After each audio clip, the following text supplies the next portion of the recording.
Hi there, my name's Will Cullen, this is my pigeon Gabriel, and we're here to discuss movement.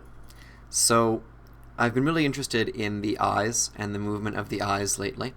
I've had some interesting experiences with the Feldenkrais awareness through movement technique and with eyes myself. In particular, that a Feldenkrais practitioner helped me discover some eye lessons, which later allowed me to move from needing glasses on my driver's license as a requirement to no longer having that requirement on my driver's license, something which astounded my optometrist.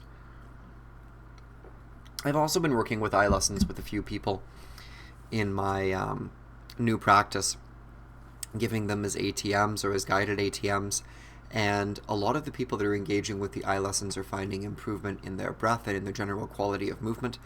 And I came across this video the other day.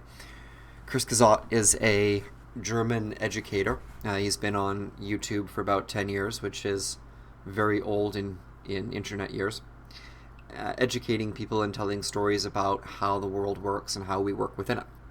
And this is an interesting little piece about sight that I wanted to share with you. Think about it. What is seeing? To see something, we need light, an electromagnetic wave. This wave hits the surface of the thing and gets reflected back from it into your eye.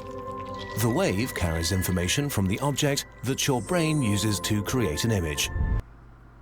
So you can't see something without somehow interacting with it. Seeing is touching, an active process, not a passive one.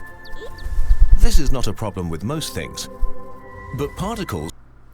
Now, he then goes on to talk about string theory, and it's very interesting, but what's interesting to me is this idea of seeing is an active act, not a passive one, that seeing is touching.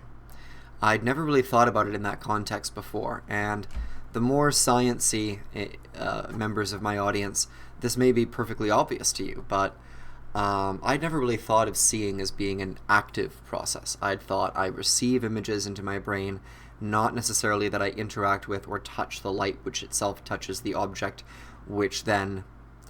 And so, from this context and from this perspective, some of what Moshe Feldenkrais is saying around how our sensory organs are organized by our environment, and the state of our musculature and the state of our movement is organized by the way in which we take in that, the way in which we interact with that sensory input.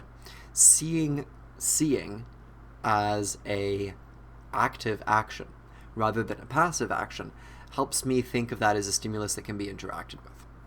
And therefore, thinking about the movement of my eyes and perfecting the movement of my eyes, both congruently with the movement of my head and decoupled from the movement of my head, it makes more sense that that would free me up to touch more of my world, to interact with more of my world, because my eyes really are an active participant in the exploration. They're not a passive one.